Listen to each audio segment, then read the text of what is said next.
Aydlett. Good morning, Landon. Hey, good morning. How are you doing today? All right. Monday, bro. All right. All Yeah, right. Monday. That's how we're That doing doesn't sound too conclusive, but let's see.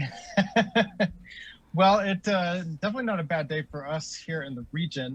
It's a beautiful morning, not very rainy, not too wet, and just a little bit of wind out there. So it's going to be much of this for the rest of the week. So let me get right into the weather right quick. I'm going to turn my camera around. I'm going to start a little bit off of where I usually go later in my weather discussion.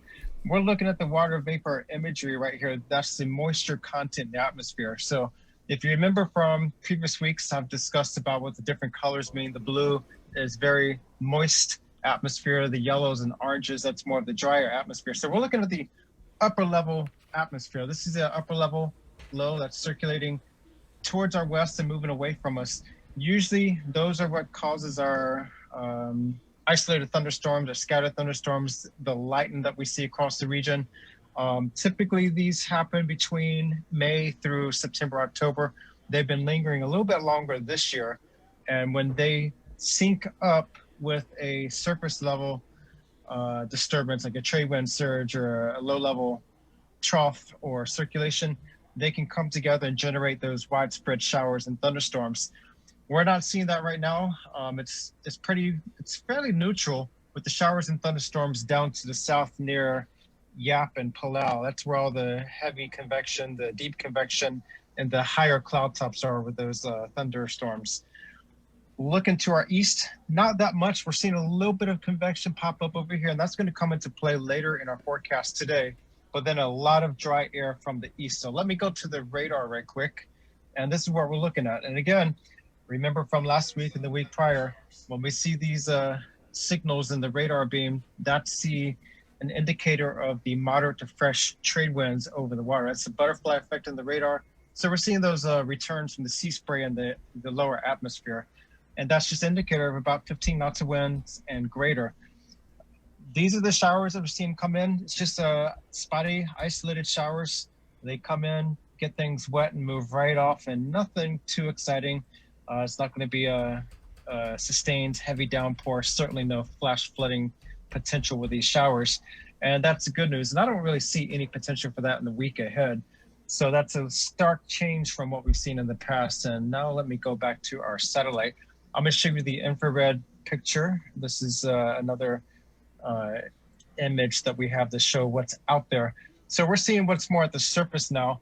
We have that spotty convection over here. That's associated with a trade wind surge that's going to be billowing in from the east. We're going to see the trade winds gradually increase around midday into the afternoon. It's going to get a little bit windier, a few more gusts out there, but nothing significant. But as that approaches, we're going to see some low-level moisture, probably an uptick in showers and isolated thunderstorms late this afternoon and overnight tonight. And then it's going to dry out again by tomorrow. We could see another weak disturbance pass through around late Wednesday night into Thursday that could bring another round of showers, but certainly not a washout where we've seen a couple of flood events the last several weeks where we go about 5 to 7 days and then it's another rain event and it causes problems, especially in the southern areas. But we're not seeing that potential for this week. So that's the good news for us. In the tropics, the Joint Typhoon Warning Center did change their homepage just a little bit. So now we're looking at two different pictures, one of the West Pacific, and then of course the one of the Indian Ocean. We're concerned about the West Pacific, and there are currently no suspect areas in our region to watch out for. And as we look ahead into the model data, we can see sufficiently about 10 to 12 days into the future. Certainly not much out there. And one last thing, these are the winds at the surface from our polar orbiting satellites. Those greens, there's a 15 to 20 knot wind. So we are seeing those strong, those moderate to fresh winds over the ocean. But just to our east, much stronger winds. Those yellows, those are 20 to 25 knots, and they could have gusts of 30 knots. That's well to our east, north of the Marshall Islands. That's going to be coming our way. And what does that mean for our seas and surf? Well, we do have a high risk of rip currents along east-facing reefs of the Marianas. That's going to be through Thursday night. And that's for those larger trade wind swell that's going to be coming up on shore. We're looking at the combined seas to build gradually to between 5 and 8 feet by this afternoon, and we did see a jump in the observed data at the Retidian buoy that popped up to just about 7.5 feet earlier this morning. So we're going to see that trend continue at least through this afternoon into the tonight hours as the seas build with those stronger winds coming in from our east. And I think that's about all I've got today. So again, the main advisory, the big concern for us are the higher risk of rip currents along east facing reefs. Otherwise, not a bad day, just the showers going to be trickling in this afternoon and tonight. Yes, got it. Not a good time to put up my Christmas lights, huh? Outside. Oh, it's always a good time. I think my big concern was with the weather in the last couple of weeks. I wanted to get a couple of these rain events out of the way, and now I feel a lot more safe and confident to put up the lights. And so I was putting up lights outside of my house yesterday. I've got the inside of my house decked up. I'll probably put up more lights outside of my house in the week ahead. I have about maybe 5,000 or 6,000 more to do. Okay, 5 or 6,000? Yeah. Yeah, we've actually got the pictures that Landon sent us right before the show of the interior of your home. That is really, really impressive, my friend. Let's see it. Did you put them up? Yeah.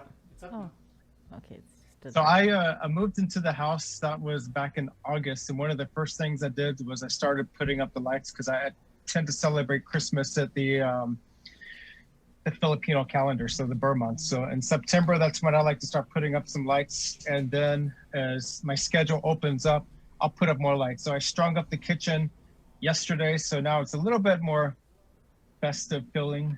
But like I said, I have a lot of lights I want to put up outside. So one of the things I plan on is a 25-foot tall Christmas tree on the side of my house. Wow. So we'll see.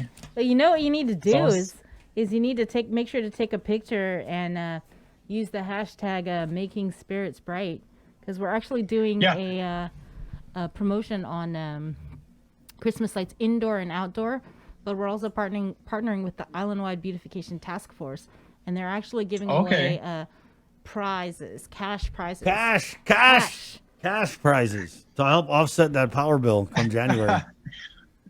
Actually, I find that when I put up the Christmas lights, the power bill actually drops. So my brother and I, we used to share a house down in Austin. We would put up tons of lights inside and outside of the house, and our power bill dropped between $30 and $60. I don't know if it's because we're using the LED lights or what, but hey, I'll take it. I do have one more surprise in my house, and I'll send you photos later. You remember how the Agana Shopping Center usually has that Christmas display up? I don't know if it was you all were talking about it last week, but I'm trying to do something similar in one of the spare bedrooms in my house, since Agana Shopping Center won't be having that display. At least I don't think they will be. Christmas Village. But yeah, I'm going to try to do something similar with something my brother and I, we've been collecting for many years since our childhood years. And I'll send y'all pictures next week. Yes, please do. All right. But make sure you post when you're done putting up your lights outside, Making Spirits Bright Hashtag GU. Making Spirits Bright GU. And anybody else that's listening, if you have decorations outside, make sure you post the pictures on social media with that hashtag, All right. Making Spirits I'll Bright check that GU. out. And again, yes, Island-wide Beautification Task Force. You could win cash. Landon, I gotta say though, I like your pictures of your house are absolutely beautiful and everything. I'm actually surprised because I would have pegged you as a guy who has like the motorized, like the reindeer, like that little animatronic thing with the head just bobs up and down. I thought you were gonna have one of those motorized reindeer, but and no worries. Wait for it. I'm going to see what I can find this week. Wait for it. Oh, challenge let's just say I accepted. keep an open mind. Well, thank you, Landon. He Appreciate plans it. to win. All right, thank you. All Okay, right on. Stay safe. You put up any decorations yet, Bree? No. Okay, I took out the two little, those bells that